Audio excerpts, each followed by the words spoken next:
दोस्तों, मैं सोनू शर्मा। एक 28 साल का आदमी एरन राल्सन अमेरिका की सबसे सुनसान घाटी ब्लू जॉन कैनियन में क्लाइंबिंग कर रहा था। तभी एक 3.5 क्विंटल का पत्थर उसके राइट हैंड पर गिर जाता है। पूरी जान, पूरी ताकत लगाने के बाद वो पत्थर के नीचे से अपना हाथ नहीं निकाल पाता। एरन चीखते रहे, चिल्लाते रहे, हाथ को पत्थर के नीचे से निकालने की नाकाम कोशिश करते रहे, पर कुछ हासिल नहीं हुआ।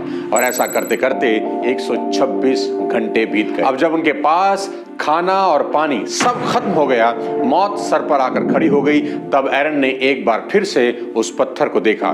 पर इस बार उनकी नजर पत्थर पर नहीं बल्कि अपने राइट हैंड पर गई। उन्हें एहसास हुआ कि उन्हें पत्थर ने नहीं बल्कि उन्हें उनके अपने हाथ ने रोक रखा। और फिर उस लम्हे में एरन ने एक बड़ा ही अजीब फैसला किया। वो अपने बैग से पॉकेट नाइफ निकालते हैं और 1 घंटे तक दर्द और तकलीफ की इंतहा सहकर अपने हाथ को काट कर अलग करके उस पत्थर की कैद से आजाद हो जाते हैं।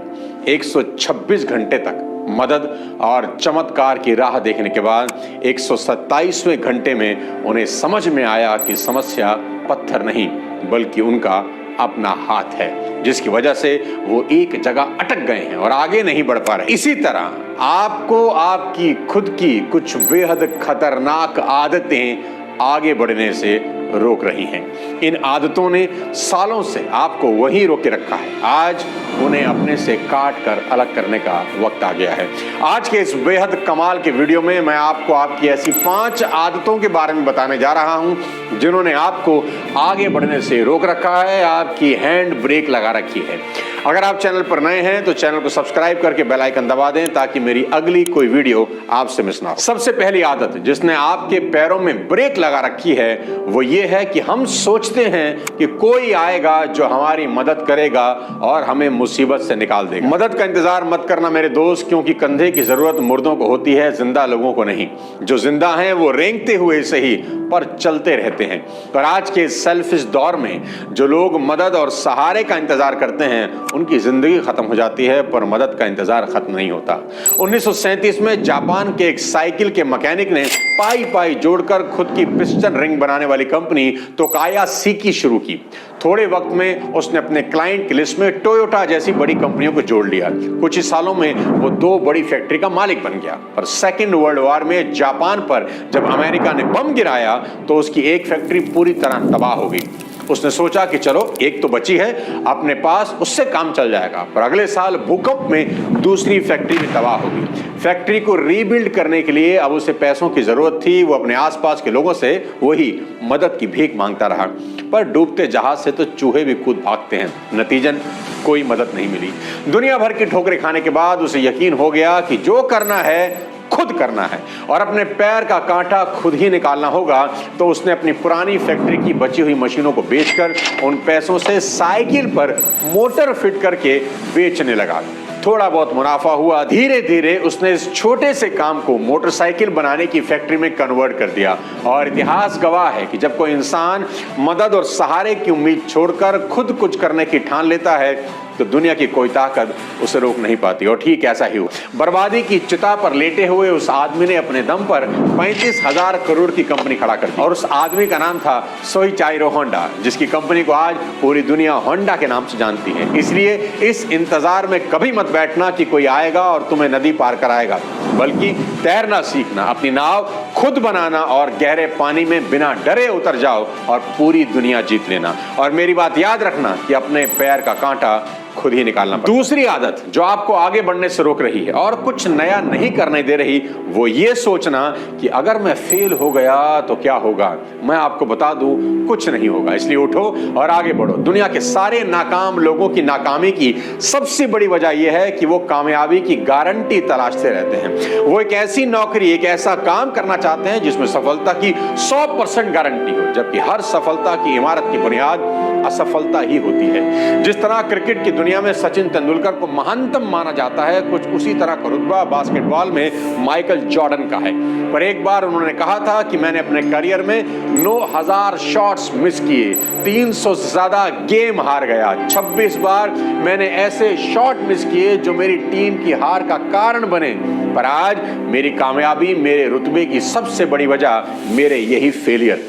दोस्तों, आप में से ना जाने कितने लोगों में काबिलियत है कुछ बड़ा करने की, पर आप इस डर से वो काम शुरू नहीं करते कि कहीं मैं फेल ना हो जाऊं। दुनिया में सिर्फ वही इंसान फेल हुआ है जो फेलियर से डर गया। आज दुनिया की सबसे बड़ी फिल्म प्रोडक्शन कंपनी में गिने जाने वाली डिज्नी स्टूडियो के मालिक ने भी जब फिल्में बनाना शुरू किया तो एक एक करके सारी फिल्में फ्लॉप हो गई। स्टीव जॉब्स को तो उनकी खुद की बनाई कंपनी एप्पल से धक्के मारकर बाहर निकाल दिया गया, और जब वापस बुलाया गया तो एप्पल के चीथड़े उड़े हुए थे। उन्होंने तो कोई गारंटी नहीं मांगी कि एप्पल के सक्सेस होने की गारंटी दो तभी वापस ज्वाइन करूंगा, बल्कि स्टीव जॉब्स तो बस लग गए एप्पल को सक्सेसफुल बनाने में, और अपने जुनून और मेहनत से उन्होंने न सिर्फ एप्पल को रीबिल्ड किया बल्कि कुछ सालों में ही घाटे की कंपनी को दुनिया की सबसे वैल्यूएबल कंपनी बना दिया।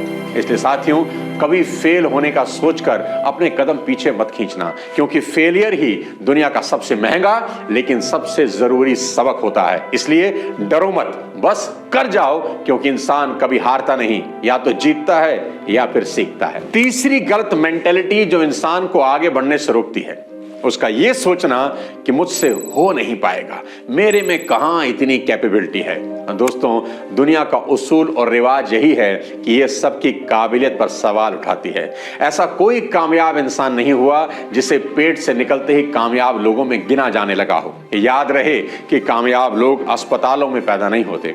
दुनिया तो आपकी एबिलिटी पर शक करेगी ही, लेकिन अगर खुद आपको शक हो गया कि मैं ये नहीं कर सकता, तो फिर आपको थाली में दुनिया की हुकूमत भी मिल जाए तो भी आप अगले दिन सब गवा देंगे। इतिहास ऐसे लोगों की कहानियों से भरा पड़ा है जिन्होंने खुद पर यकीन किया और अपनी हालत, अपनी हैसियत से आगे बढ़कर सब कुछ हासिल कर लिया।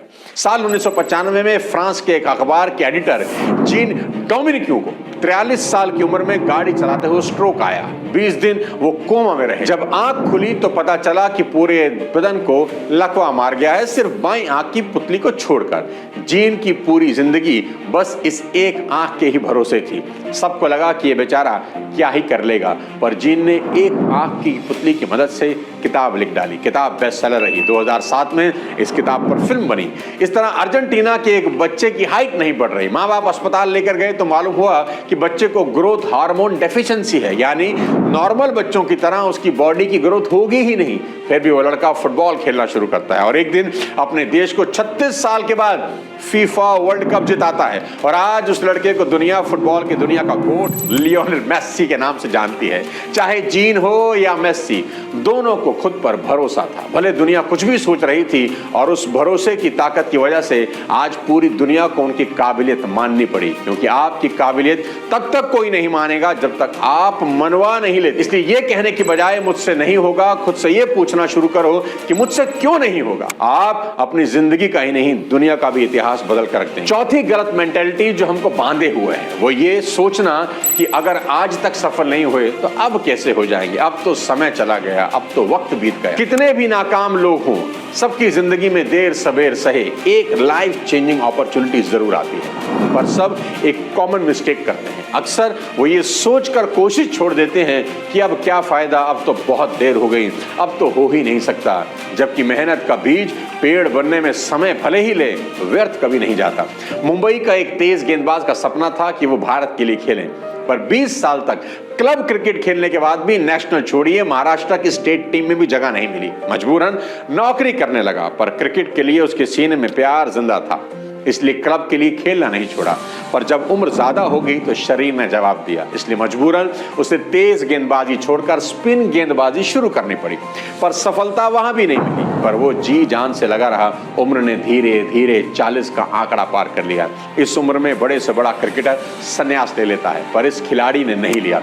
एक दिन राजस्थान रॉयल्स के राहुल द्रविड़ की नजर उस पर पड़ी। उसे ट्रायल के लिए जयपुर बुलाया और 41 साल की उम्र में उसने पहला रणजी, पहला IPL खेला और अगले ही साल KKR के खिलाफ हैट्रिक ले ली। और उसकी कहानी इतनी इंस्पिरेशनल थी कि उस पर एक फिल्म भी बनी। उस इंसान का नाम है प्रवीण तांबे। इसी तरह अमेरिका का एक 52 साल का सेल्समैन एक रेस्टोरेंट से दूसरे रेस्टोरेंट घूमकर मिल्क शेक की मशीन बेचा करता था। अपनी 52 साल की जिंदगी में उसे कहीं किसी काम में कोई कामयाबी नहीं मिली, पर उसने अमीर बनने का सपना कभी नहीं छोड़ा। जबकि सर पर कर्ज बढ़ता जा रहा था, शरीर बूढ़ा हो रहा था, और इसी दौरान एक दिन उसकी नजर एक ऐसे रेस्टोरेंट पर पड़ी जो ऑर्डर करने के 5 मिनट में ही खाना सर्व कर देता था। उस सेल्समैन को इस बिजनेस में कुछ दम नजर आया और उसने उस रेस्टोरेंट की फ्रेंचाइजी ले ली, और कुछ सालों में उसने उस रेस्टोरेंट के राइट्स उनके मालिकों से खरीद लिए। आज उसके रेस्टोरेंट की चेन पूरी दुनिया में मौजूद है। उस आदमी का नाम था रे क्रॉक और रेस्टोरेंट का नाम था मैकडॉनल्ड्स।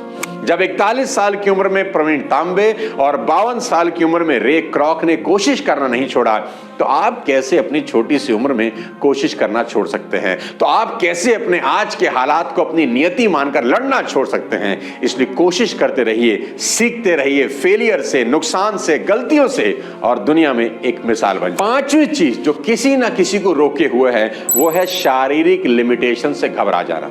याद रखना मेरे दोस्त, शरीर अपंग हो सकता है, हौसले नहीं। दोस्तों, ये बात तो तय है कि दुनिया हम पर विश्वास नहीं करेगी, लेकिन हमने खुद पर भी विश्वास करना छोड़ दिया तो हम जाएंगे कहां? जिंदगी में किसी के ऊपर भी डाउट कर लेना, खुद पर कभी मत करना। सुधा चंद्रन इसकी सबसे बड़ी मिसाल है। वो एक शानदार डांसर थी, शास्त्रीय नृत्य करती थी। 10 साल मेहनत करके उन्होंने अपने आप को इस विद्या में पारंगत किया। उनका एक बहुत बड़ा सपना था दुनिया की सबसे दुर्गम स्थान कैलाश मानसरोवर, जहां भगवान शिव का निवास स्थान है, वहां कथक की प्रस्तुति करना चाहती थी। उसके लिए उन्होंने पूरी तैयारी कर ली थी, लेकिन ऐन वक्त पर एक एक्सीडेंट हुआ जिनमें उनका एक पैर काटना पड़ा। लेकिन उसके बाद भी उन्होंने हिम्मत नहीं हारी। सिंथेटिक पैर उनको लगाया गया, वो वापस खड़ी हुई, चलना सीखा, फिर से नृत्य करना सीखा।